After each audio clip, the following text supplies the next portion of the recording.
Welcome everyone to this meeting of Workers International Network.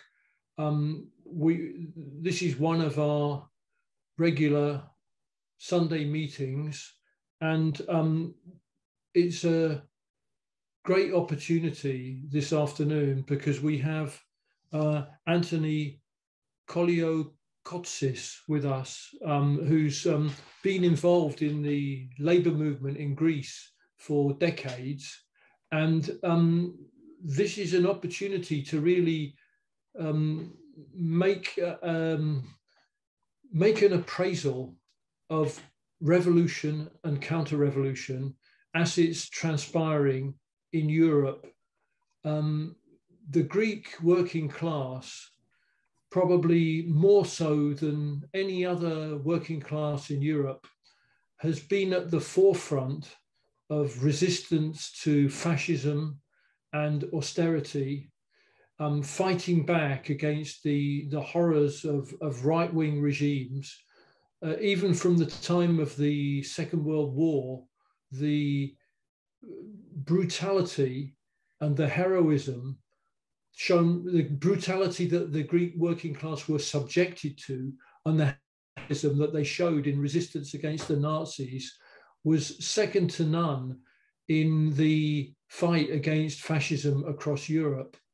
We had in the 1960s, we had a period where many countries were experiencing a kind of revival of freedoms with youth culture and new ways of dealing more democratically with society. And Greek society was plunged into a dictatorship under the colonels, really brutal dictatorship, full of corruption and horror and torture. We then had, with the development of the EU, we then had Greece as the first country of other countries that are now following in its footsteps, the first country to resist the pressure for neoliberal policies and for austerity by the bankers of Europe and the bankers of the world, with the SYRIZA government really bringing things to a head with the resistance that was made in the first half of 2015 to the attempts by the European banks, eventually successful, to cow the Greek people into submission. And then even after that, there have been struggles, there's been resistance in Greece against a terrible counter-revolution that's been taking place. Now, the task of Marxists is not to either be falsely optimistic or falsely pessimistic, but to get a balance sheet, to draw up a balance, to be realistic about what the pressures are in society, what retreats have to be made, and also look for and see points of departure through which a new movement and new resistance can come into operation. We're not idealists. We're not basing ourselves on hopes, and we're not basing ourselves on despair. We're basing ourselves on a scientific analysis of society. And it's with that in mind that I'm asking Anthony to speak on the situation in Greece, the struggles leading up to 2015, and an appraisal of those struggles and what the implications are for those struggles for Greek and European workers today. So over to you, Anthony. Right. Thank you, Ed. Thank you very much. Thank you for inviting me to your meeting. Actually, I'm not involved decades in the Greek labor movement. Actually, for the first 10 years of my involvement, I was a member of the Labour Party in two constituencies in London, Haringey and then Erithra Thamesmead. So my political education actually took place for a decade in the British Labour Party. Coming here, joining PASOK before its final kind of well, its end and changed name. And then I moved into SYRIZA after 2 years ago when the right wing won the elections. But coming here and joining PASOK and seeing the situation, the labor movement, in contrast to how the labor movement was in Britain, for me it was quite a shock, cultural shock, political cultural shock in terms of scattered and how the left, not only the left, but in general the working class was in different parties, in different associations, in different organizations, and of course, among with that, Marxist, domestic Marxist, revolutionary sources, and so on. So one of the main aspects of the last 10 years in Greece is this diaspora, for that, to use a Greek word, that we have seen of both Marxism and the working class, and it's in search for finding a common and unified way to counteract, as you said, the bankers' attack, the European Union's, the Europe's ruling class attack. But the discussion of Greece is also interesting in terms of the analysis international Marxism and domestic Marxism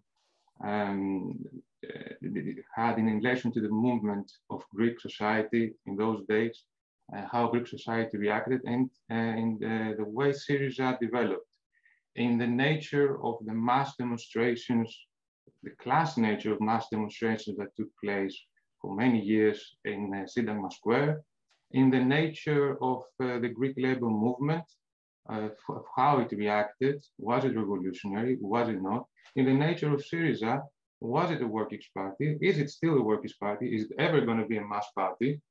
These are still questions that have not been answered.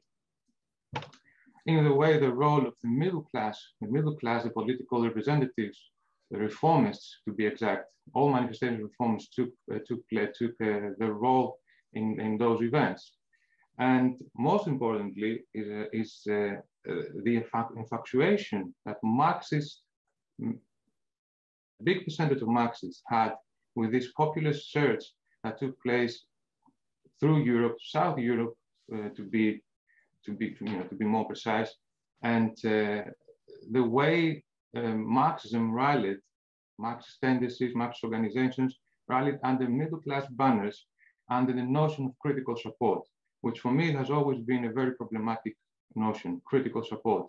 It means that as long as that you can have a platform whereby you can promote a program, your organization's programs, it means that you can share that platform regardless of the historical realities of the reasons, historical reasons why that platform existed.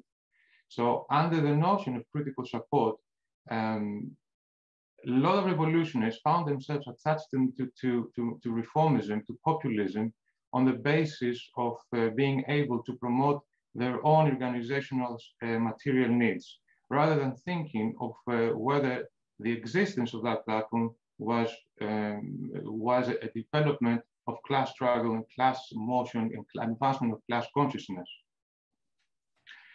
Also, it was the inability of Marxism to differentiate in that period. But again, it's not obviously, but it was a very big tendency, the majority of Marxists domestically, to differentiate between left-wing reformism and left-wing populism, where on the one hand, when in the past, when we had the surge of left-wing reformism, it happened as a way of the petty bourgeoisie of left reformists trying to take control of an advancing working class, of a working class that, having gone through economic struggle, put forward the unions, have achieved a kind of a political unity through a mass party. And it is at that point that we're going to create a crisis in the bourgeois democratic system. And so where left-wing reformism finds itself as the way to stop that advancement, whereas populism, left-wing populism, finds itself in the absence of working class movement, where not only in the absence, it tries to actually does not ask for the working class to advance. It simply asks for their support, and their support under the demands and the notions of populist reformism. So it asks for the vote, for their support as voters in general, but only to that part. It does not seek for the further development of the working class. So in a very perverse way, Greek Marxism, by attaching itself to populism, as developed in SYRIZA, it found itself detached from the working class, because SYRIZA itself was detached from the actual material condition of the working class, and the working class as it was at the labor movement, the Greek labor movement. And so it attached to a section of the middle class that found itself in SYRIZA, and as I said, in a very perverse way, in order to realize the program that they were advancing, they were dependent on the ability of populist reformists to promote that program, who themselves, in the end, were dependent on the European ruling class to make concessions to their program. So, ironically, Marxists felt dependent on European capitalism, or whether European capitalism would allow their program to be realized within the parameters of Greek bourgeois democracy. So the question is whether the Greek labor movement was able to move as a unified as a class. And the reality of the answer is definitely not. It was not at any stage or in a condition where they were able to move as a class, unified. They could not enter SYRIZA because, firstly, as I will talk about it later on, SYRIZA did not ask them to enter. In fact, they didn't want them to enter.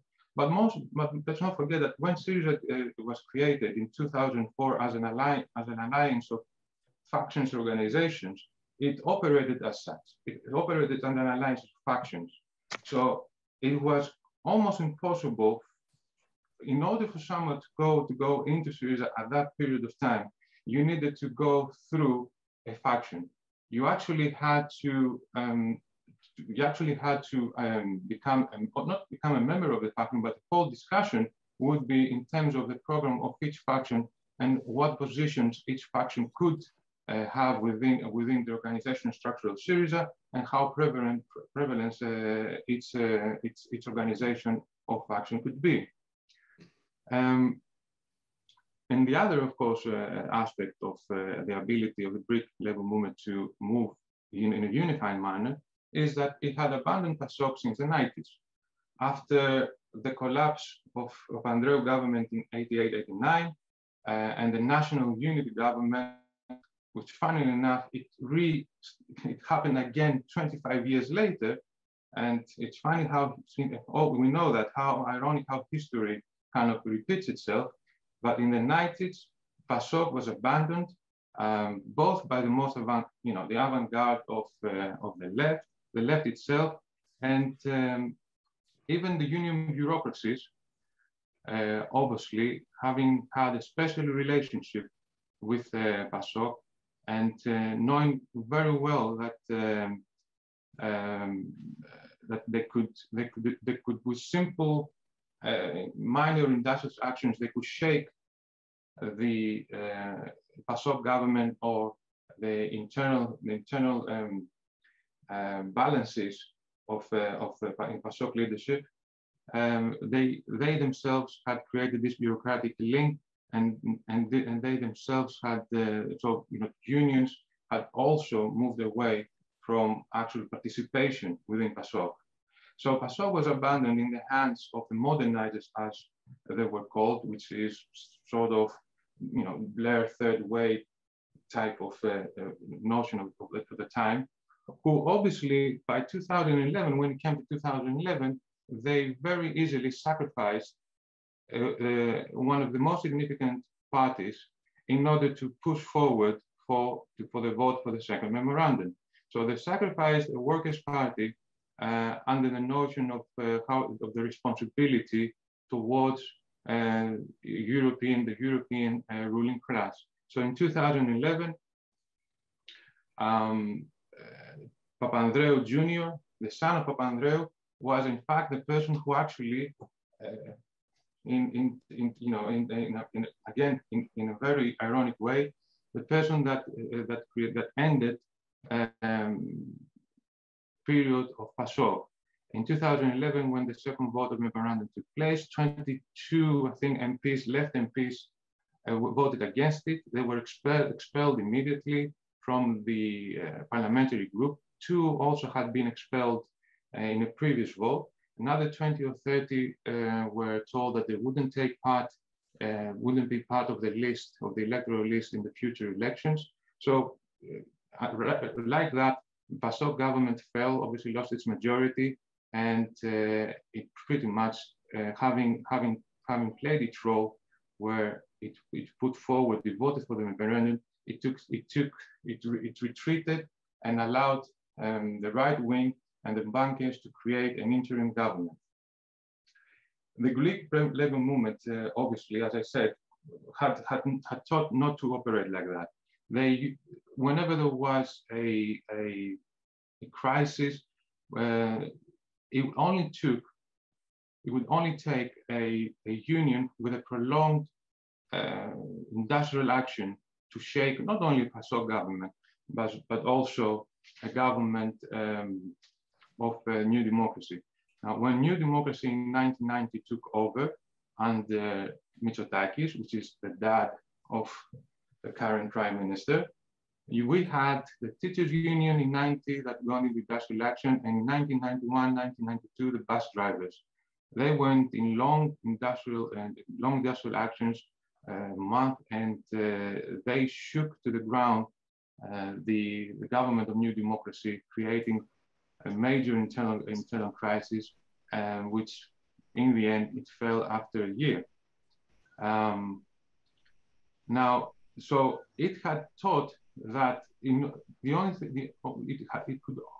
what's required was for economic action of a single union to shake events and force the political establishment to capitulate to the demands.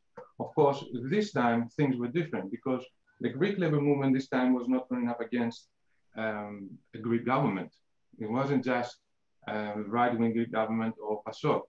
There were actually representatives of the European ruling class.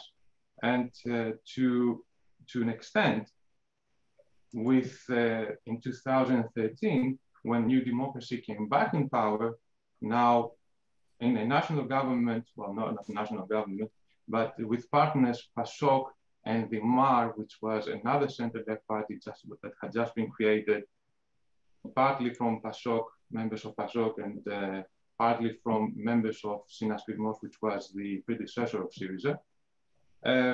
When that right-wing government came through in 2013, there were actually, as I said, representatives of not just the Greek ruling class, but the European ruling class, which was the Greek banks, and the whole political system was completely linked with. So they were galvanized, they were, if you like, empowered by European capital to crush any attempt of the Greek labor movement to move against the austerity measures they were prepared to bring. But the main aspect of that period was that the Greek labor movement remained partyless. There was no party actually to move in. Obviously, PASOK had completely fallen under the weight of deciding to push forward a memorandum. Whatever voices, political voices in 2011, internal battles took place then were minor because, as I said, not only it was having lost its the parliamentary power, having lost the left labor and peace, it kind of having not having a nucleus of people to actually put forward the discussion of where was the future of the labor movement, of the working class, of the organized labor movement, having lost all that ability to do so, and now becoming the helper of the right wing by participating in the government. Obviously, PASOK was not going to be the party that the working class, the Greek working class would move into. So for that period, the Greek working class remained partyless, and the only thing it could do is actually join the streets. So, and I'm not talking about industrial action, actually join the streets in terms of protesting. And that's how we found many workers actually participating in the protest in Syntagma Square. But the fundamental issue is that it didn't participate as a class. They participated as individuals in the manner the middle class, the Greek middle class, had decided to move and express its own revolt against the austerity measures, which was participating in the Syntagma Square. So Syntagma Square was an ununified, crowd where you could find all sorts of people from many classes with ideologies reaching from fascism, nationalism, all the way up to revolution. It was quite astonishing to be amongst that crowd. And I'm not talking about in a positive way. Because at points it reminded me, for whoever has read the George Orwell 1984, in that book at some point there is they have the, I think it was 10-minute hate break or 20-minute hate break, whereby they were gathering in front of a tele screen, and the pictures that were shown, and they were, a group of workers, they would shout and swear at the telescreen and basically blow off steam. And it was exactly that, but that was happening in front of Parliament. Thousands of people shouting curses, swearing, signaling, following at Parliament. Obviously, there were aspects in Parliament Square which was later on, they talked about how there was the upper square and the lower square, where there was attempts obviously to create sort of associations and pass different voting and all that. But at the end of the day, the character of those participating there was completely middle class in terms of that they were in effect trying to protest against, they weren't measuring the strength against its rates. They weren't making demands. When the working class moves, it moves as a way to measure its ability to counter the state. The people there were there as an effort to try and, in a way, made into beggars for hoping that their voices, their participation, their mass participation will be enough for the bourgeois establishment, for bourgeois democratic establishment to listen to them and to feel sorry for them. Anthony, can I just tell you, you've had about 20 minutes now. Really? Yeah. Oh my God. I mean, take a little more time, but we must leave some time for discussion as well. So kind of, try and focus on the conclusions if you can. Sure. So the 2013, the working class started moving, but it moved in the way they knew. You had the seafarers union, you had the teachers union, and you had the underground workers union, the transport workers union moving again, as they did in 1991, 92, hoping that it would happen the same. This time, they were met with brutality by some other government, evoking a law from the junta years, where you can use a military law to conscript a civil section, both its personnel and its equipment. So under that threat, every time a workers' union would move, they would put back into their place empowering the ability of, and feeling more empowered by every victory the government would have. Also, the participation was very small. The general unions of public workers and private workers had made a few attempts with 24-hour strikes, 48-hour strikes, which had completely weighed down the ability, the labor movement. And by the time, by 2013, 2014, there was simply not enough energy left. In that time, SYRIZA, and that is the crux of the issues here. SYRIZA, the more the working class was moving, the more the industrial action was taking place, the more it could see how undetached it was from those struggles, and how much a link it did not have to those movements. And whenever it called for a rally or a participation, mass participation, Tiananmen Square, it was deplorable, the amount of people that attended. So the more the working class was moving, the more it actually enclosed itself within parliament, concentrating on the importance of elections and calling for elections. It did not want the class struggle to expand. It actually wanted because an exposed and attenuated class struggle meant that it had to take position against such circumstances. So always its philosophy was, and that it was a philosophy that it was promoting to the European ruling class, that look what this government is doing, is creating a social crisis. We can be the pacifiers of this crisis. We can be the ones that can bring balance, social balance, like before. So as soon as as soon as an opportunity for elections took place, and we must not forget how SYRIZA came into power. It came into power through a fluke. They took advantage a loophole, constitutional loophole, to create elections.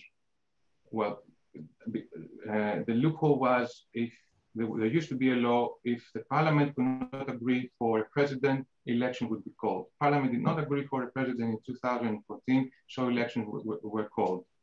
And this lack of its link to the working class, to the labor movement, was seen in how the society voted. First of all, 50%, almost 40–45% did not vote, and that was a majority of the working class. And SYRIZA, in order to achieve power, it had to ally itself with a nationalist party, and that is the reality of the matter.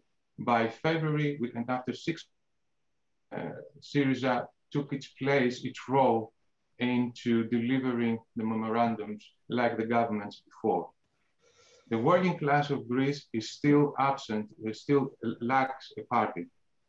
Even though I am in SYRIZA right now, I'm trying to organize things locally. Whether SYRIZA will exist in 2, 3, 4 years, it's a big question. There is a lack of link between the electoral bit, the parliamentary bit, and a link with the rest of the labor movement.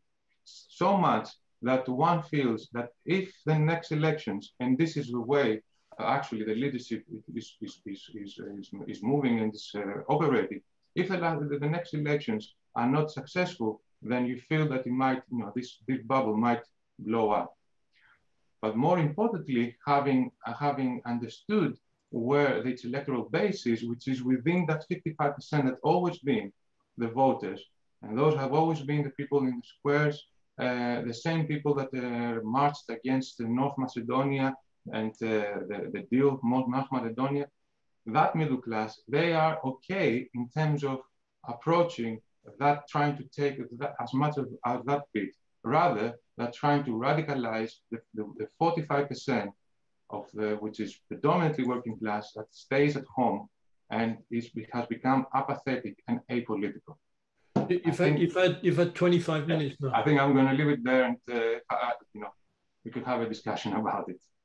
Okay, thank you very much, Anthony. I apologize for sort of I apologize for miscalculating the time. but anyway, thank you. You've presented a lot of very interesting and provocative material, which will create a discussion, I think. So well done, Anthony, and thanks for your contribution. There'll be plenty of time at the end as well, Anthony, for you to respond to what comrades may have to say. So I'm about to throw the meeting open to the floor if comrades would like to indicate by raising their hands, or you know, electronically raising your hand is preferable actually, but even if you wave on the screen, because there's only one screen at the moment, I think I'll probably see you. Who would like to say something? Okay, well, okay, we have, I'm going to take Themos first and then Roger. Well, first of all, I want to thank Anthony for a quite accurate portrayal of the events in Greece, and these events are something that constitute a fair material for discussion, not only in this context, but in the context of, I think, of the stance of the left worldwide, because the way we see these events is important, and I think we should see these events not only in the way that Anthony sees them, because although these events are the way he described them, I have a slightly different reading of them. The first thing is the story of PASOK, and that is important. I don't think that PASOK was finished in the 90s. What was finished in the 90s, it was the specific leadership of PASOK. It's the specific politics that PASOK was carrying with it. But PASOK was more than that. PASOK was the legacy of Andreas Papandreou, the legacy of radicalism, the legacy of the heritage of the communists, of the resistance. And it was still there even under Simitis, even under the Blairites. The same way, more or less, that the Labour Party was there even after Blair and the New Labour period, as we saw in the period of Corbyn. And it is no mistake, it is not by chance that Papandreou in 2009 won a landslide for PASOK. The son of Andreas Papandreou, George Papandreou, represented a hope for the Greek people, for the Greek working class, if you want. And that's why he got all that huge majority in those elections, because people expected him to revive what PASOK stood for in the previous period. He failed to do so. And that failure is what finished PASOK, as correctly Anthony said.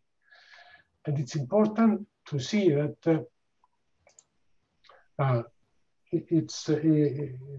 parties are more than their specific policies. Parties are more than their specific leaderships. The same thing happens later, I think, with SYRIZA, and also the rise of SYRIZA and the participation of the working class in the street. There I have some disagreement as well, although it happened. Revolutions don't happen because there is an organized working class planning them. Revolutions may succeed because there is an organized working class, but usually what we see is a revolution of not being pure, not being something, a struggle for socialism only. It's just an explosion of the people in which the working class plays a role, and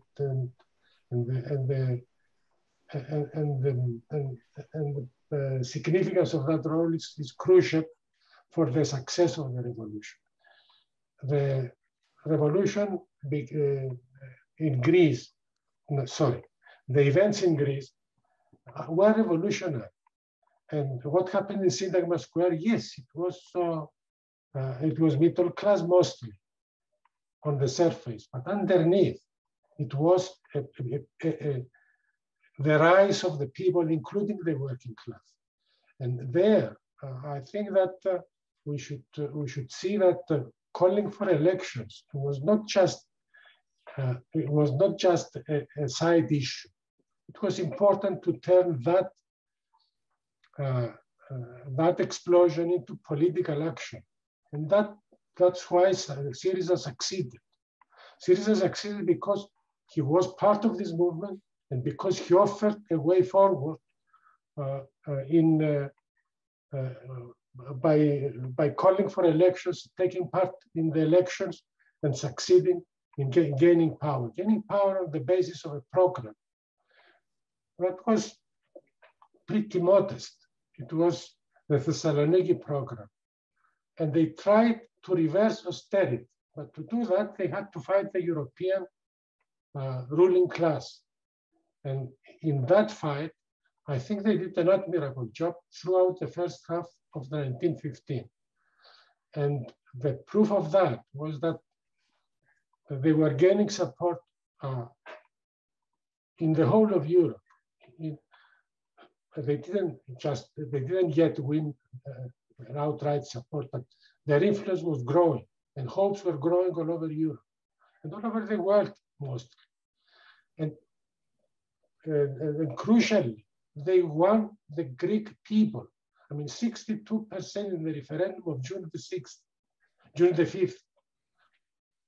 It's a triumph for their policies. And there, what happened? Instead of going forward and translating this into revolutionary way forward, they just capitulated.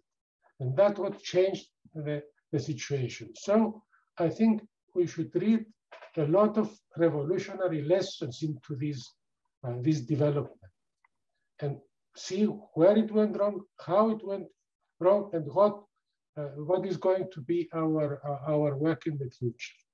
This, I think, is one of the study cases that we have to see in our work and see how it develops.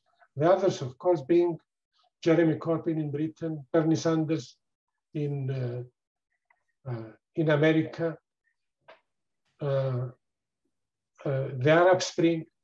All these are important case studies that should inform our revolutionary thinking and not just see that they failed, we shouldn't look at it. In a sense, the Russian Revolution failed. But what rich lessons do we get out of it? That's how we should build our work, I think. And follow their steps where they went right and try to avoid their mistakes. Thank you. Thank you, Themos. Roger, it's over to you now. Thank you for Anthony for introducing this discussion on a very important question. I'd like to say, I mean, Anthony knows that we do have differences on our analysis of the or balance sheet, if you like, on the experiences of what happened in Greece, and I know that he'll expect me to put an alternative case as clearly as he did his case. I would say, look, after every big revolutionary event, after every defeat, a mood of despondency arises. And there's no doubt about it, there's been a very serious defeat in Greece. But the ruling class had been in no doubt about the meaning of these events. I could take any number of quotations from various leading spokespeople for the ruling class, but let me just take one, Donald Tusk of the European Union, who said in the course of these events, I'm really afraid of the political contagion of this Greek crisis, when he said that it could be an explosive combination. That's the rhetoric of the far left leaders, as he called them, and the high youth unemployment. I can feel, he said, something like widespread impatience. And he said, when impatience becomes not an individual, but a social experience of feeling, this is the introduction for revolution. And they were afraid, the European ruling class or the world ruling class were afraid that the events in Greece would provide the contagion for revolutionary uprisings throughout Europe and the world. And between 2010 and 2015, there was a most spectacular uprising of the Greek population. And by the way, it was not isolated. The upsurge in Greece coincided with the Arab Spring, the movement of the Indignados in Spain, the Sanders and Corbyn phenomena in USA and Britain, and the first stirrings, if you like, worldwide of the upsurge of protests that has gripped the world and that we've examined closely every week in our WIN meetings through first-hand eyewitness reports from Brazil to the USA, to Sudan, to Iran, to India, and countless points in between. And SYRIZA, I mean, I don't think there's any difference between us on the shortcomings and the failures of SYRIZA. But SYRIZA was not the originator of the movement, it was a product of the movement. And on finding itself propelled to power, maybe to its own surprise, it had deluded itself that its negotiating skills could somehow mitigate the terms of the bankers. But of course, what was looming over the negotiating table was the monstrous shadow of the very real crushing power of the banks. And what counterweight could SYRIZA throw into the scales against that power? Only the force that had propelled it into operation, and behind that, the potential solidarity of the working class and the youth of Europe. And that was the threat that Tusk had had in mind. Now, the real issue is, what was the nature of these events? Did the working class of Greece mobilize? Did it mobilize as a class? Because that's a point that Anthony has made. Yes, I would say, without any question, beyond any question, in constant strikes, demonstrations, occupations, and actually in 42 general strikes within the course of 5 years. 42 is probably a conservative count. In all of history, it would be hard to find better examples of popular mobilization. And of course, we can say, well, demonstrations aren't revolutions. It wasn't a workers' movement. They should have occupied their workplaces and so on. But let's take each of those objections in turn. Not a workers' movement? Well, what do we mean by the working class? We should avoid a sentimental image of that. In Britain, where's the working class? Where are the coal mines now? Where's the shipyards? Where are the steel works? Where are the car plants today? The biggest prolonged national strikes of recent years in Britain have been the strikes of hospital doctors and university lecturers. And the youth are employed on dead-end zero-hour contracts. So all the more so in Greece, where there have never been large-scale industrial enterprises. What's happening is that society is becoming not less, but more proletarian. The middle class is shrinking to insignificance. The workers now include teachers and nurses, computer operators, and so on. So, they may not be wearing overalls, but, it's a working class movement. There were many people, or some people, who said during the period of these events, well, the working class should have occupied their workplaces. And again, I'd say, all right, for keyboard agitators around the world, occupying nothing but the swivel chairs at their computer desks, the solution is easy: occupy your factories. But Greece, let's look again, particularly in Greece, but it's the same will apply increasingly in Britain and most of the countries of Europe. Greece has the highest rate of unemployment, the highest rate of self-employment, and the lowest average concentration of employment in Europe. The lowest proportion of companies with over 250 employees, and even those are scattered in local branches. A quarter of Greek workers are unemployed, 1/3 are self-employed, and most of the rest are scattered in small workshops. So where are these unemployed job seekers, self-employed tradespeople, and laborers scattered in small-scale workshops meant to occupy? You say, they didn't move as a class, and that demonstrations aren't revolutions. Well, I would take a different view of that. It was the streets and the squares which were the site of the occupations. And that's an international phenomenon, from Tiananmen Square in Beijing, to Wenceslas Square in Prague, to Tahrir Square in Cairo, to Puerta del Sol in Madrid and Plaza de Catalunya in Barcelona, Causeway Bay in Hong Kong. All these public spaces of countries on every continent in the last 3 years, for instance, were the site of mounting protests. And all the more so that applies to St. Douglas Square in Athens, which was occupied at times by 500,000 people and was a site of permanent occupation for months on end. And the reclamation of public spaces are part and a key part of the growing revolution. The mass of humanity crowding into them drew alongside the workers, the youth with their aspirations to a future denied them by capitalism, the students, the unemployed, the pensioners, the self-employed, the small entrepreneurs, the veterans, the pensioners, and by the way, some significance, the migrants and refugees. And that's the appropriate site of struggle in the modern era of globalization and the internet. And by the way, they did more than just stand there. Alongside this expression of rising consciousness came a creative outpouring of autonomous self-organization. They improvised ingenious strategies for survival. Elements of an alternative solidarity economy were springing up, combining age-old community traditions of bartering goods and services with interactive networking systems, largely bypassing monetary transactions. In the Athens Time Bank, people exchanged credits for services measured by hours of working time. Communes were established, alternative local currencies were devised, parallel markets were set up, self-help institutions were formed. In some localities, the unemployed were registered and donated 4 hours mutual service per week for their upkeep. So in a way, the embryo of a new society was germinating in the course of these occupations.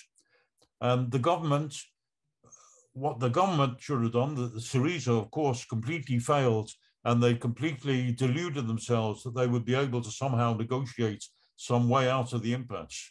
What they should have done is impose capital controls, nationalize the banks, announce an immediate default on the debt, take over all the companies that were laying off workers or withholding their wages, appealing directly to the workers of Europe and the world for solidarity and support.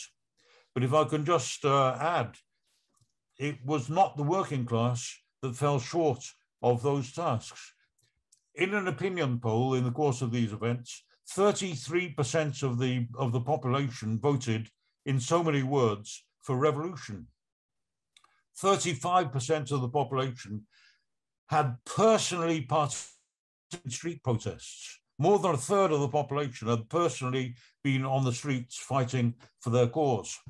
From 2011 to 2015, general strikes were called on average every 6 weeks. On 5th of March 2010, 500,000 marched in the first general strike. Public squares occupied, government ministries, public buildings occupied. Offices of the Electricity Corporation were occupied to prevent disconnections of defaulting households. When there was a threat to shut down the Public Broadcasting Corporation, its employees occupied its studios and launched an innovative and creative democratic broadcasting service. Demonstrators set up gallows on St. Douglas Square outside the Parliament building.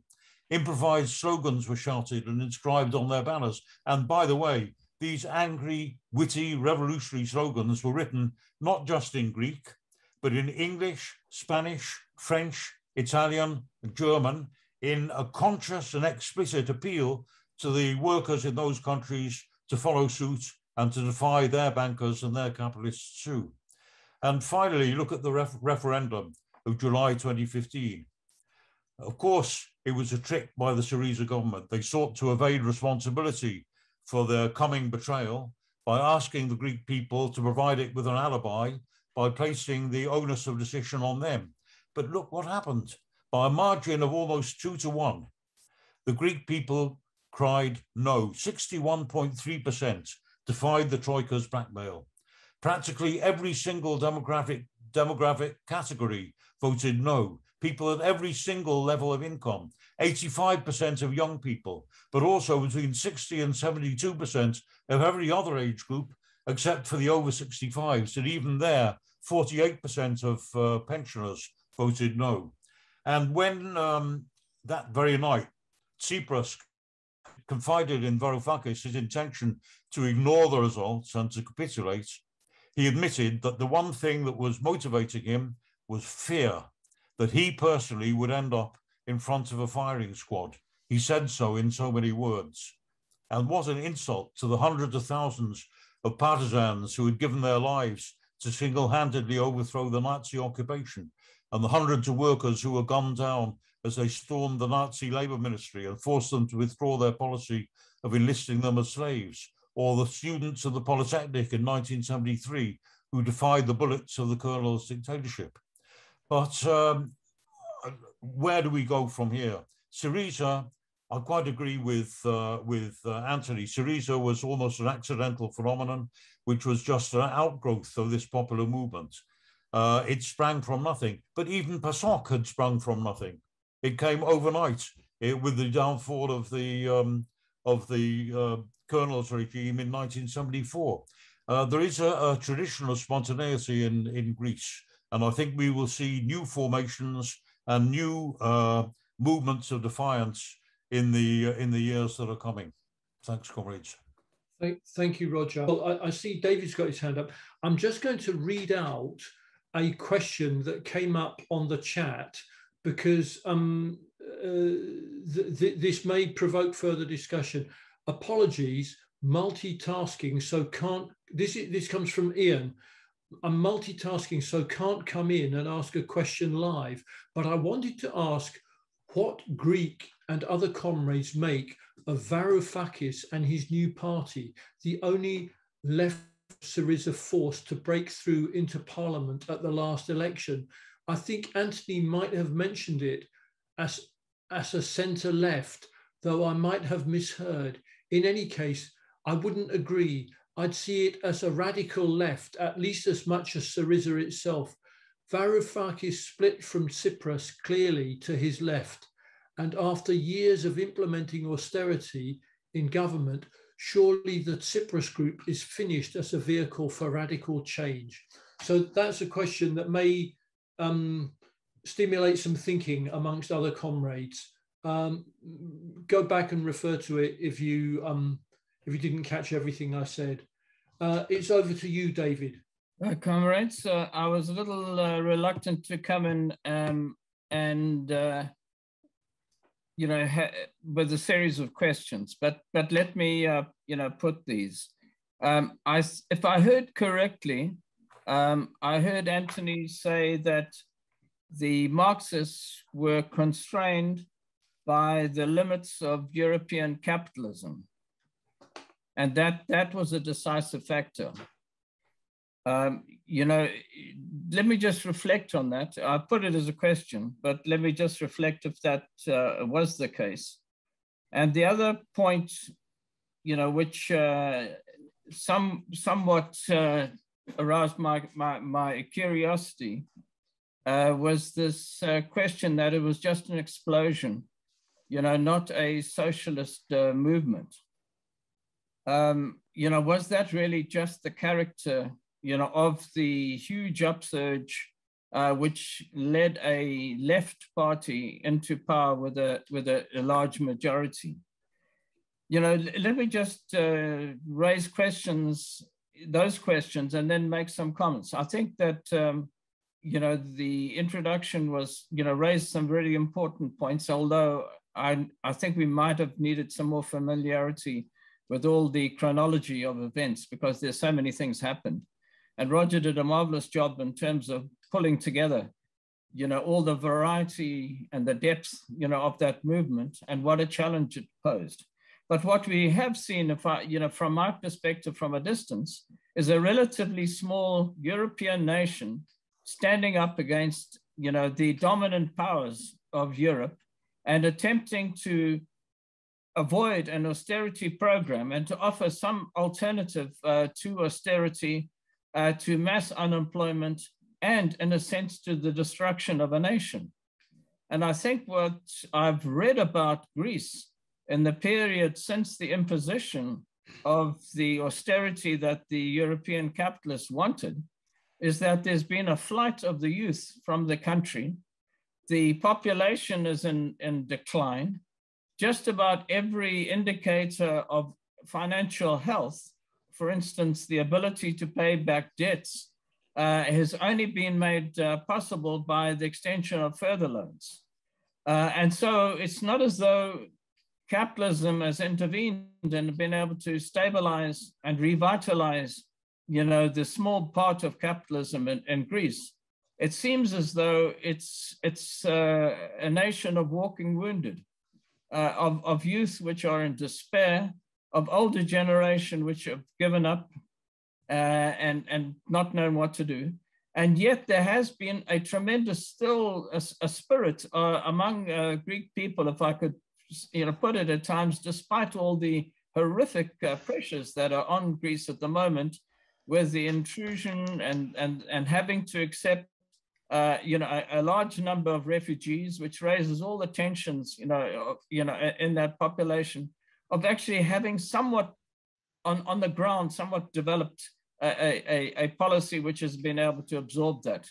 And in a sense, it's now become an offshore place, for the European major powers, to hold immigrants there so that they don't advance further into Germany or into, well, not into Britain, because that's now, out of the EU, but to all other parts and to France itself.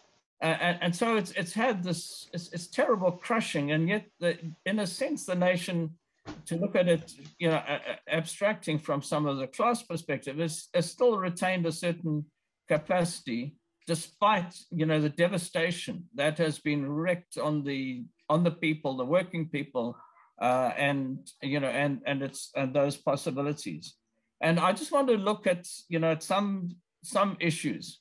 Is it possible to break out of the bounds of capitalism? I think it's right in a sense to say that Marxists were constrained. Well, of course, we're all constrained by capitalism. But is it possible to break out of those constraints by one way or the other? And I don't want to go into this, to the points about that the feeling of the people was that they couldn't reject the euro when that was posed, and so forth and so forth. And the fact that SYRIZA in the end just stood down and implemented, despite the mandate to confront and to persist, actually ended up standing down. And I do think that it's possible to go beyond the limits. And first of all, I quote a quote from someone who's no Marxist, and that is from Keynes. And Keynes was once asked, has anyone actually carried out your program?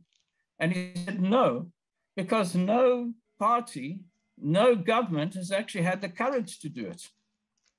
In other words, the basic ideas of the really fundamental restructuring of capitalism, which he had been proposed, was not carried out for political reasons, not for economic reasons. Now, in other words, it was possible to go beyond the constraints of capitalism and then to be able to persist. And just one, I wondered, maybe another question to raise is, if there had been a continued defiance of European capitalism, what would have happened? Well, there could have been economic crisis. On the other hand, the European capitalists could not have had a permanent crisis on their frontier, as in Greece, and then the rise of the crisis in Turkey and throughout the whole Middle East. And they would have had to make concessions. Just look what's happened now. The European Union has had to extend credit way beyond the credit that was extended to Greece under COVID conditions. It's not as though it wasn't possible. Partly it is a political question. Was it possible to unify the left so that the stance, the defiance of the people could be translated into a concrete policy and continued defiance, to force the European capitalists to offer concessions? It wouldn't be a transformation, wouldn't be a socialist revolution, but it would have been a huge victory for the. Was it possible for the left to have united? Or is the left so fragmented that even on a basis of a 61% majority, the left couldn't unite behind that majority? In other words, is it that a political question which we've got, to confront.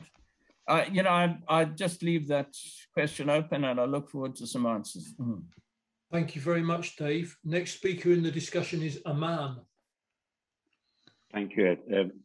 Just very briefly, I think the issue of what happened in Greece was far beyond what really was mentioned in terms of Greece. And I think the expectation and the work that was taking place had repercussions everywhere. The idea was that there is one country, in this case Greece, who was standing up against real changes and austerity. And at the time, and I think it was literally the only place that we could say on such a mass scale that was standing up to the austerity measures and was saying that it is not the case that the government of the Greece, whatever it was, could actually accept this austerity, and people came out. So from that point of view, I think it was a mass struggle. And I think working class was part and parcel of that. Without the working class in there, it would have been impossible to actually organize or to actually see such an event. So from that point of view, I think the role of the working class in Greece was obvious. The bourgeoisie wasn't going to actually say no to it. So it was literally mass from below. That was one point. Second point was, I think the idea of the European Union and the bourgeoisie in Greece was definitely one of not giving up to the protest that was taking place. And I think they did it intentionally. Had the European Union at the time given in, then I think they were not being able to actually stand up against the other protests which would have taken place afterwards. So it was obvious that everything that they had in their arsenal, they would throw it at the Greece people. So therefore, it was expected that the Greeks would be subjected to such a harsh condition.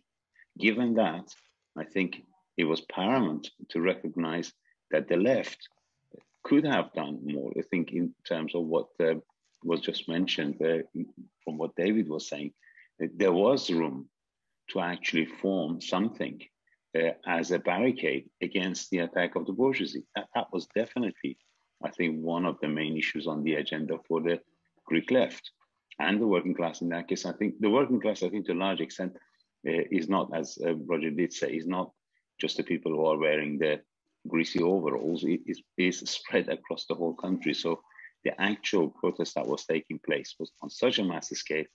So the question that was always raised is, how much could the left stand up and recognize the massive attack that was taking place, not from the point of view of different political agendas, but from the point of view of being able to stand up to the bourgeoisie at the time?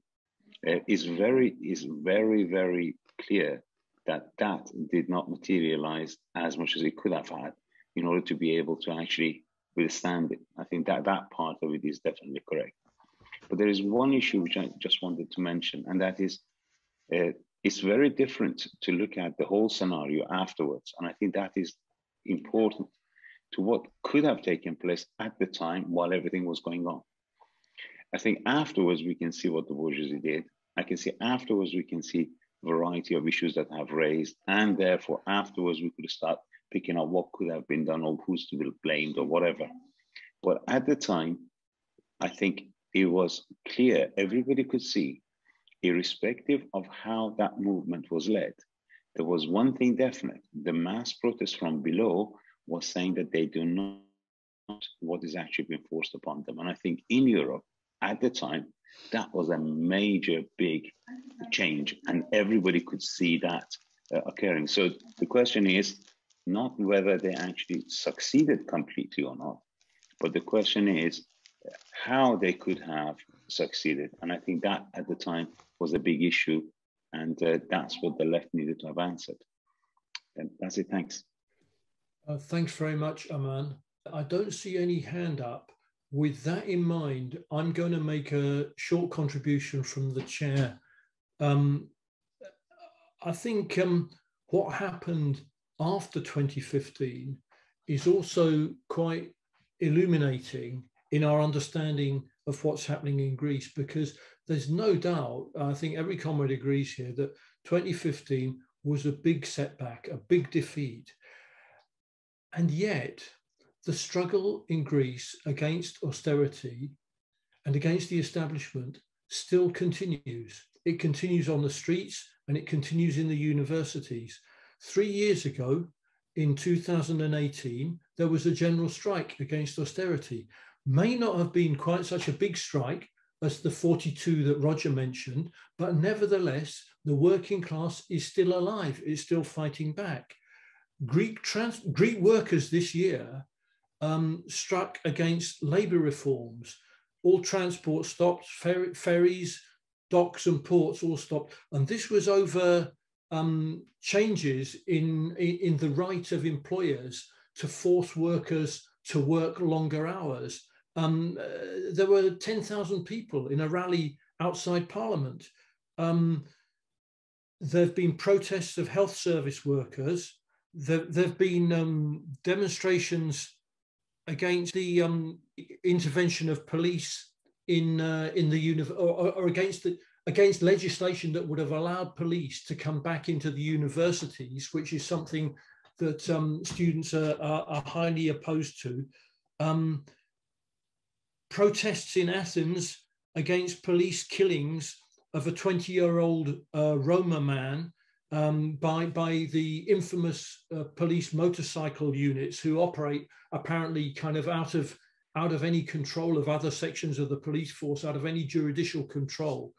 There have been protests of people against the closure of the Department of the Fire Brigade that deal with forest fires, particularly in the light of the fact that forest fires are greatly increasing due to climate change. So all of these indicate that bubbling underneath the surface of Greek society, even though there was a huge setback in 2015, there are still opportunities for the movement to rebuild. And the last thing I want to say in kind of response to some of the things that other comrades have said, a confrontation in 2015 or a confrontation now with the European central banks would lead to huge questions being posed for the whole of the European working class. It would lead to a challenge of the institutions of power.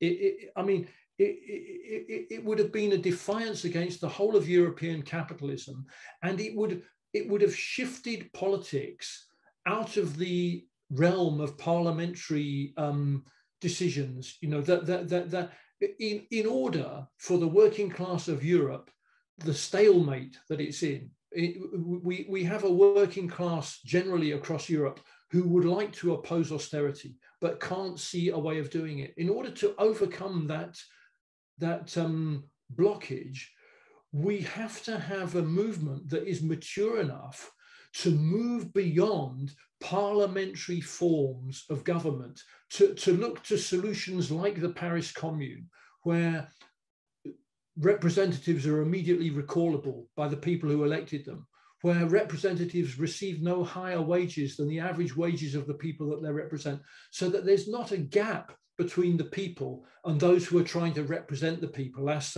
Anthony alluded to, you know, so that the people and those who are representing them are unified in one movement with one set of standards in their lives and so on. That has to be part of the movement that will emerge from the crisis that is developing in European politics at the moment. That's it from me. I'm turning the meeting back for comrades who would like to put their hands up to speak. This doesn't have to be a definitive conclusion to the meeting, because normally our meetings run for about 2 hours. So if you would like to take a bit of time now, Anthony, responding to some of the points that have been made, and we may get the chance then to throw this back open to the floor of the meeting. Over to you, Anthony. Right. Firstly, yeah, Demos, I didn't say that PASOK was finished in the 90s. I actually said PASOK was abandoned in the 90s by the revolutionary left, and it was. And actually, if PASOK wasn't abandoned by the Marxist left, if they had stayed in there, created a situation where they propagated, educated, created the positions of power within PASOK. By 2011, when things, or 2009, with Papandreou, the new Papandreou government took over, then we could have had a different situation. As it was, as the left, the Marxists were nowhere involved in in the proper party of the working class. In 2011, PASOK was used as a way, as a means to deliver the hand of the European ruling class, and it left the working class, the working class partyless. Now, individual stories are very nice and very encouraging and very nice to hear, but to give individual stories, project them, and a general characterization of a movement is problematic. Whatever the individual stories is, the movement was middle class. Now, when Samaras, the right-wing Samaras government, would fire 100,000 public servants, the next day would be no support by the same people that were swearing and shouting in front of the parliament. When Samaras shut down in one day the state TV station and the state radio, which probably some of you, especially in Britain, because the BBC was very much involved in this, in opposing this, some of you British comrades might remember, no support came from the same people that were shouting and screaming in the squares. So we must be very, very careful in not confusing class movement and middle class movement. There cannot be a revolution or revolt, protest to revolution. We cannot have a revolution and the revolution be dependent on whether a middle class, petty bourgeois political leadership will actually bring it into conclusion, or its conclusion is dependent on the middle class. That cannot be revolution. Revolution means class movement, class consciousness, revolutionary consciousness. And every time of that consciousness, the development of that consciousness is dependent on the institutions that the working class has built. Economic consciousness, the unions. Political consciousness, mass party. Revolutionary consciousness, institutions that challenge the state, that create duality of power. Did we have that? Of course not, by far. Unified movement of the working class.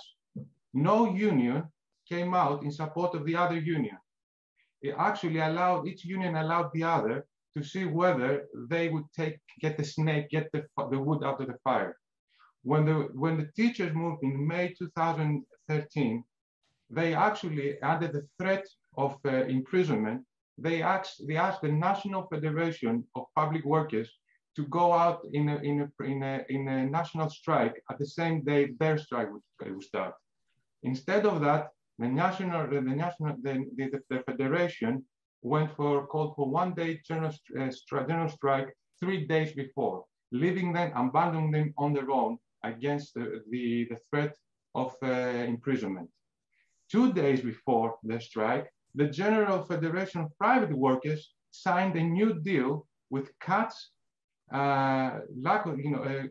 taking away of benefits, and at the negotiation table, one of the major employers' associations didn't even take part in negotiations.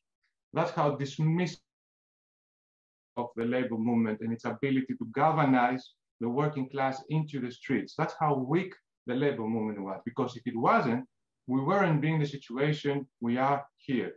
And that's the problem. Now, there is PASOK is not SYRIZA. I don't remember when it was, 8182, you can YouTube it. When Papandreou spoke in Thessaloniki, there were 2 million people in the street. 2 million people when the population of Greece was about 9 million. In 2014, SYRIZA had 30,000 membership. This year, New Democracy in its internal elections had the presentation of 130,000 people. If you want a mass party right now in Greece, is New Democracy. Not SYRIZA, not PASOK, obviously. PASOK doesn't even exist at this time. That's how lack of participation, how much lack of participation is evident in Greek politics right now. And SYRIZA did never in its time between 2013, 2015, did it ask for mass participation to take place within its ranks. Why? Because it's very much well known that working class participation would push the argument to issues that the leadership did not want to touch. The Marxist organizations inside SYRIZA and the factions did not want, in effect, mass participation. Why? Because mass participation of the working class in the party would dismiss the sectarian organizations. They pushed them away, but all they wanted was organizational power within a small structure, political structure, where it could allow them access to governmental power. So it's all very nice and nice, romantic, talking about romantically about the period. But the reality of the thing is, what movement, and it wasn't, not in the way that revolutionary class movement we're talking about. The workers moved under the banners of middle class positions, asking for bourgeois democracy to deliver reforms. But here's the thing about reforms. Reforms are well and good, but if reforms cannot be defended by the working class, they are meaningless. Because whatever reforms SYRIZA brought, New Democracy right now, within the first 2 months of its establishment in power, ripped them apart without the working class being able to do that. The strike, the general strike that Ed referred to, Roger, the general strike that Ed referred to was a farce. In first place, I'm talking about 2 months ago, with labor reform. In the first place, the general federation of private unions, private workers, didn't even want to go into general strike. So they were forced into calling on one-day general strike, and that was it. The vote took place. It was voted in. What was SYRIZA's call? And I was in meetings in SYRIZA with MPs from SYRIZA. You know what were their call? Their call was, let's make sure we are voted in 2 years. That was the revolutionary call. And that was the mentality back in 2015. Roger, I'm sure you'll speak again. That was the mentality in 2015. All it's needed is for the working class to vote SYRIZA and all will be good. Of course, we as Marxists know that's not the case. We as Marxists are supposed to expose reformism, expose the fallacy, expose the misdirection it provides, and populism, obviously, not attached to it in the way that Marxist left, Greek Marxist left, attached to populism in SYRIZA. And once obviously it got exposed for what it was, they left SYRIZA, and now they have gone to other middle class alliances. We must understand that mass workers' parties are led by the middle class. That doesn't mean we need to go into a quest for new parties and new again. The reality is that within the parameters of bourgeois democracy, you're going to have a leadership, middle class leadership. It is the unification of the working class into a single party that is needed, where it will put forward the discussion of what next. I'll leave it there. Thank you. Okay, thank you, Anthony. Larry has his hand up. Larry Hyatt. Would you like to come in, Larry? Yeah, thank you, Chair. I've been following the contribution by comrades on a number of fronts, and it occurs to me that the debate seems to resolve around the middle class elements that purport to represent the working class, and the middle class always look up to the state to resolve the crisis that is confronting the working class. There seems to be a lack of democratic, Republican, socialist groups at street level to resolve these revolutionary problems. The weakness of the labour movement to organise defiance at street level with street level demands, like starting with local strike committees as local demands progress to national level. And it's true that the middle class always try to manipulate labour movement. We see it in this country as well. The intellectual resistance to the witch hunts in the Labour Party are all being led by middle-class organisations, which don't have, in my opinion, a foundation of working-class solidarity to it. It's they're side issues on the stage of class struggle. And we don't seem to be able to organise ourselves in this country or internationally on the basis of community defence and resistance. This is the problem I seem to come across, even in strikes that I've been involved with, is that trying to generate the enthusiasm of working people to defend and take responsibility for their own actions and defence of their demands. These are the things that I think that we need to debate and understand that within the Workers' International Network. And I do believe that the networking system, especially that's come to the fore since the pandemic and Zoom meetings, is an instrument that we don't seem to be grasping to its full extent. And thank you very much. Thank you, Larry. Someone on Trinity's iPad wants to come in anyway. So over to you, Trinity's iPad. Hi, cheers. It's Dominic. I'm a bit confused by Anthony's last comment, because one of the things he said was that the trade union leaders were forced to participate in a strike. And at the same time, he was saying the workers were passive or weren't doing anything. Well, I would assume it was the workers in that particular federation of unions or that union that forced the leadership to act, because I can't see any other force in society actually forcing them to take strike action.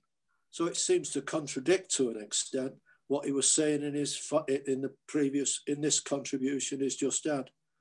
So I'd like an answer to who forced them. Thank you, Dominic. Okay, Themos, it's over to you. Sorry, Ed, can I answer that question?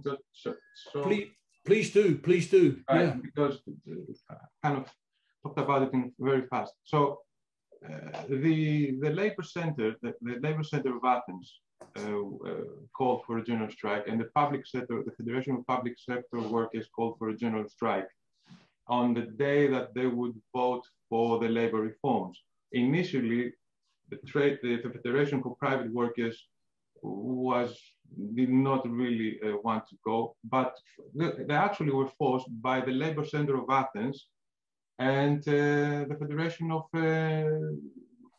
Public Workers, not by the membership, by the working class itself. I'd like to give you a picture. On the day of the strike, one of the biggest unions involved in the labor section of Athens, in the Labor Center of Athens, is that of workers workers, coffee shop workers, supermarket workers, retail workers. You understand what I mean? None of these places were shut. They were all open. Why? Because there is lack of membership. The strike action is all well and fine, but in order to have the right to strike, you have to participate first in the unions. And union participation is at, as you very well know, because it's a phenomenon across countries, it's at its lowest point because of the manner bureaucracies and the political system has used the unions. So it's all well and fine to hear about general strikes, but we have to see, and striking unions, but we have to see beyond the titles. We have to see their impact, and their impact was none. And in being none, it creates even more problems because it weakens even more the labor movement, obviously, because it exposes its inability to mobilize workers. Okay, thank you, Anthony. Themos, I'm sorry I kind of cut you out there at the last minute, but it's your turn now. No, it's fine. The only thing I want to discuss a bit is this question of the characterization of the movement as a middle class movement and not a working class movement. Not because I disagree in essence with what Anthony says, but I would go probably to the extreme of saying that no revolution is a pure working class revolution. I mean, if we see any revolutionary movement, it started as a middle class movement. I mean, the Russian Revolution wasn't the working class movement. It developed into it, and if it wasn't for the Bolsheviks, it would have been disaster much earlier than it did. If we go to 1916 in Ireland, it was discussed at the time whether Connolly was right in participating in the Easter Rising. And it has been discussed. It wasn't the working class revolution again. Any revolution, the Arab Spring was not a working class revolution in this sense. It was a middle class and more general revolution, but it ended where it ended. The same thing we can say, I think, about Greece. And this is not a bad thing. The whether is how do you participate in this? What I agree with Anthony, there wasn't a working class leadership with a Marxist perspective, which would help it to intervene consciously in this revolution and make sure that its cause was safeguarded. But we shouldn't get bogged down in characterizations. Whether it was the one or the other, it's a matter of how we see things and how we treat our concepts. And I think the important thing is to see, and I think there is we should discuss this much more, is what happened in the first half of 2015. And I will probably sound very, very strange in saying that SYRIZA's policies discussing with the European Union for obtaining an agreement was not wrong. It was the correct revolutionary path, whether the leadership realized it or not, because Greece could not win by itself. Greece would win if the whole working class movement in Europe won, if Europe changed. And these discussions helped a lot to raise the consciousness of the working class, both in Greece and in Europe.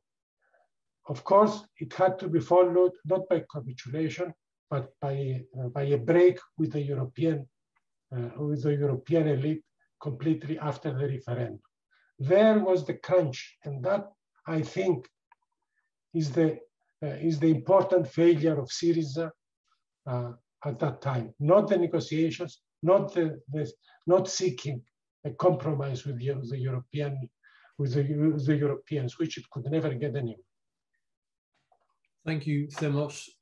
We have Steve Forrest with his hand up. Please come in, Steve. Thank you very much. Just to come in on really mainly that point of Themos there. I mean, Themos, I think there's probably one for another discussion in and of itself, perhaps, the characterization of the Russian Revolution. But I happen to just be reading for the first time a quite interesting work. Can't remember the author off the top of my head, but it was recommended to me based on some more up-to-date sources, but it doesn't really change anything we know. But I don't think you can characterize the Russian Revolution to start as a middle-class revolution. I mean, it clearly, on what we now refer to as International Women's Day, which, in the new calendar is the 8th of March, 1917, it was a mass uprising of the working class of Petrograd. 90,000 people, workers on the streets, women and men. The revolution took place under the belly of the Cossack horse, right? When the Cossack soldiers elect the women workers, the women strikers, begin the march on the Torre Palace is a classical revolutionary movement. And they were ordered by the Tsar's army to go home and stay home. Yet they came out the next day.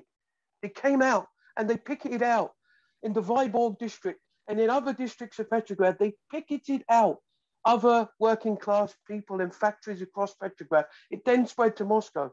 It is a classic revolution. Perhaps October is not the classic revolution. We're not interested in the nonsense of a coup.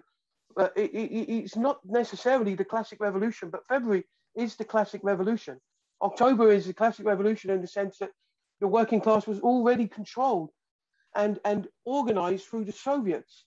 Roger talks about squares, the battle in Tahrir Square. I don't really get the one about Tiananmen, but the Tahrir Square and Egypt and even the Corbyn movement. Again, I don't think it's necessarily the discussion for Corbyn speaks to 300 activists on a seaside beach in the north of England. But I can see Roger nodding his head there. But I think the reality is, in relation to these squares, what was the reaction of the workers in Petrograd on the March the 8th, 1917? It was to reform the Soviets of 1905. They went home that night. They didn't occupy the square. They went home that night and they began the process of reforming the Soviet, which was a dual power. First to the Tsar, and then when the Tsar collapsed, to the Kerensky government. And from there came the Russian Revolution. Dual power through the Soviets, organized working class power, organized from the bottom up. Trotsky's a marvelous passage in History of the Russian Revolution, where Trotsky talks about who led the February Revolution, because all the range of Bolshevik leaders were out of the country, including Trotsky. And no, they didn't lead it. It was led from the streets up by the working class of Petrograd, who formed the Soviets that challenged state power. It's a working class movement that challenged state power. That is not what you saw in Greece. That's not what you saw in Tahrir Square. It's not, Roger, what you saw. If it is, with all due respect, what you saw, you are not seeing what actually took place. And I believe the problem is, if we base ourselves on something that didn't take place because we want it to be that way, we can never actually plot a proper way forward. And I believe ultimately that's the real skill of Lenin and the Bolsheviks, because they were able to see the role of events and the path of events through a revolutionary movement. And I would urge you all, I think, and one of the best points Anthony made was this comparison with, I would urge you all tonight to flick on, or whatever daylight time it is, to flick on YouTube and look up Papandreou and Saloniki, whatever you say, however you say that, in 1981. It's awe-inspiring. They take the camera out and they take it down the seafront, and every single space is packed. That's a country on the verge of revolution, not a demonstration of 30,000 for SYRIZA or even in the square. And I'll just finish on this. In 1994, there was a mass anger against the IRA when they broke the ceasefire with the bomb in the city of London, in Belfast in particular, the north of Ireland. There was mass anger to the IRA breaking that ceasefire because people wanted peace. They'd had enough. They wanted peace, and there was a demand for a general strike in the north of Ireland to ensure that the workers had their say. What did they do? The trade union leaderships allowed the workers to go out on strike for 15 minutes in their tea break. Nothing to the peace process, nothing to the anger of the working class in the north of Ireland, but it allowed them to let off steam. Because when they've let off steam, they've got nowhere else to take that anger. That's what happens with these general strikes in Greece, France, and Italy, Spain, etc. General strike is a tool of allowing the workers to let off steam in most cases. Thanks very much. Okay, thank you, Steve. Roger might want to respond to some of what's been said. I just want to say, I mean, I think this is the beginning of a discussion.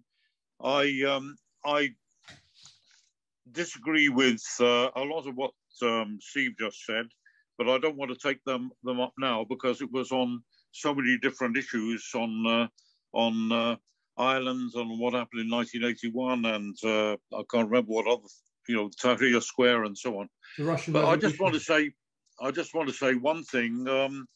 which I think sums up what the difference is between what I'm saying and other comrades are saying and what Anthony is saying.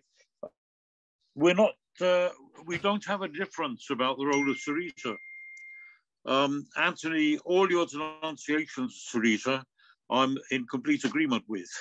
That's not something I'm saying ex post facto. I mean, as you know, I studied Greece quite thoroughly, and I wrote a book in 2016 about it. And you'll see the whole content of my book is to show precisely how SYRIZA failed to live up to the revolution that was in progress. That is not the point between us. All your denunciations of SYRIZA I endorse 100%, 1,000%. But what you are doing, or what you were doing in your opening, was writing off the movement of the working class, the revolutionary movement of the working class. So I still insist, it's not a question of it's not a question of just episodic little demonstrations or something. 500,000 people occupied St. Douglas Square. St. Douglas Square was occupied day and night for months on end. There are slogans I've quoted, or you can see them in more detail in the stuff that I've written. They were revolutionary slogans. It was a revolutionary will. It was SYRIZA, in fact, played no part in that movement in the whole of the uprising between 2010 and 2015. They were the afterthought. They were swept to power at the end for want of any alternative. And they had no idea what to do with the power when they had it. And as we know, they partly through confusion and partly through outright treachery, as I quoted what Tsipras said on the night of when the referendum results came, when he said the only reason why he wasn't going to carry through the defiance of the bankers that was mandated to them by 2/3 scared for his own personal neck. He was afraid that he would be put before a firing squad. That is treachery. That is the definition of treachery. But that the denunciation of SYRIZA is one thing, but to rubbish the movement of the working class for 5 years in the previous period before that, with 42 general strikes. Yes, you're right, they were letting off steam. But look what a head of steam must have been built up, that the trade union leaders felt they had 42 times to let off that steam. There was a huge revolutionary movement. As I say, 35% of the population physically went out on the streets. The equivalent in Britain would be 20 million people came out onto the streets. 1/3 of the population said in so many words when they were faced with the question in an opinion poll, they said, we want revolution. 1/3 of the population. That is something you can't just dismiss. It was not a middle-class movement. That's just ridiculous to say that, quite honestly. It's something that we should take heart from, we should take inspiration from, and above all, we must learn from, to show what the potential of the working class is, but to see also how we need the absolute necessity of preparing so that there's a well-founded leadership at the head of that movement, and not just another SYRIZA which would dissipate the movement that is coming, whether in Greece, whether in Britain, or in any other country. And that's what we're doing. That's why we have WIN. That's why we are discussing all these revolutions that are sweeping the world at the present time. It's in order to clarify the ideas by which that huge movement, that real revolutionary movement of the working masses, of how that can be actually properly harnessed so that it leads to some actual change in the lives of the population. So I'll leave it at that. So I thank Anthony for a very stimulating and lively debate, and I'm sure this is not the end of the debate. Thanks. Okay, thank you, Roger. Okay, Anthony, I think we're coming towards the end of the meeting. There's about 10 minutes of time, and the last word can go with you because you're the introductory speaker as well. So would you like to reply to what's been said, please? Yeah, okay. Are we saying here that a revolutionary movement can be defined by the way it develops through bourgeois democracy. No. Surely that cannot be a revolutionary movement. Of course. But the fact is that the way that those demonstrations took place, they could only be defined and defined through a result in bourgeois democratic elections. And there's another thing. SYRIZA wasn't involved in those demonstrations, not because it couldn't, it tried to. Every time a political party would try to get involved in those demonstrations, they were booed out, booed away, because the main culture of those demonstrations was apolitical. It was a participation. It was apathetic towards political participation. It was actually, it had a vindictive kind of attitude towards the establishment, to the extent that a lot of the part of that movement actually found voice in the fascists, because the fascists were involved in those squares. Let's not forget that the Golden Dawn was in there, anarchists were in there, the Golden Dawn were in there. Later on, under SYRIZA, while SYRIZA was in government, people returned to the squares, and we found New Democracy MPs leading the demonstrations then. So we can bring up numbers, but it doesn't mean a unified movement. Why wasn't a working class movement? Because the working class moves through its institutions. When it goes into the streets, it goes to challenge the state. It does not go into the streets just to beg for mercy and reforms by the establishment. What were the institutions that the working class, like Steve spoke about, Soviets? I'm not going to call about Soviets, but even a mass party through which it will exert power towards a political establishment. Again, it's very problematic to confuse the movements, class movement, revolutionary movements. Revolt, protest, yes. Revolution, no. I'm not going to leave it at that. Thank you.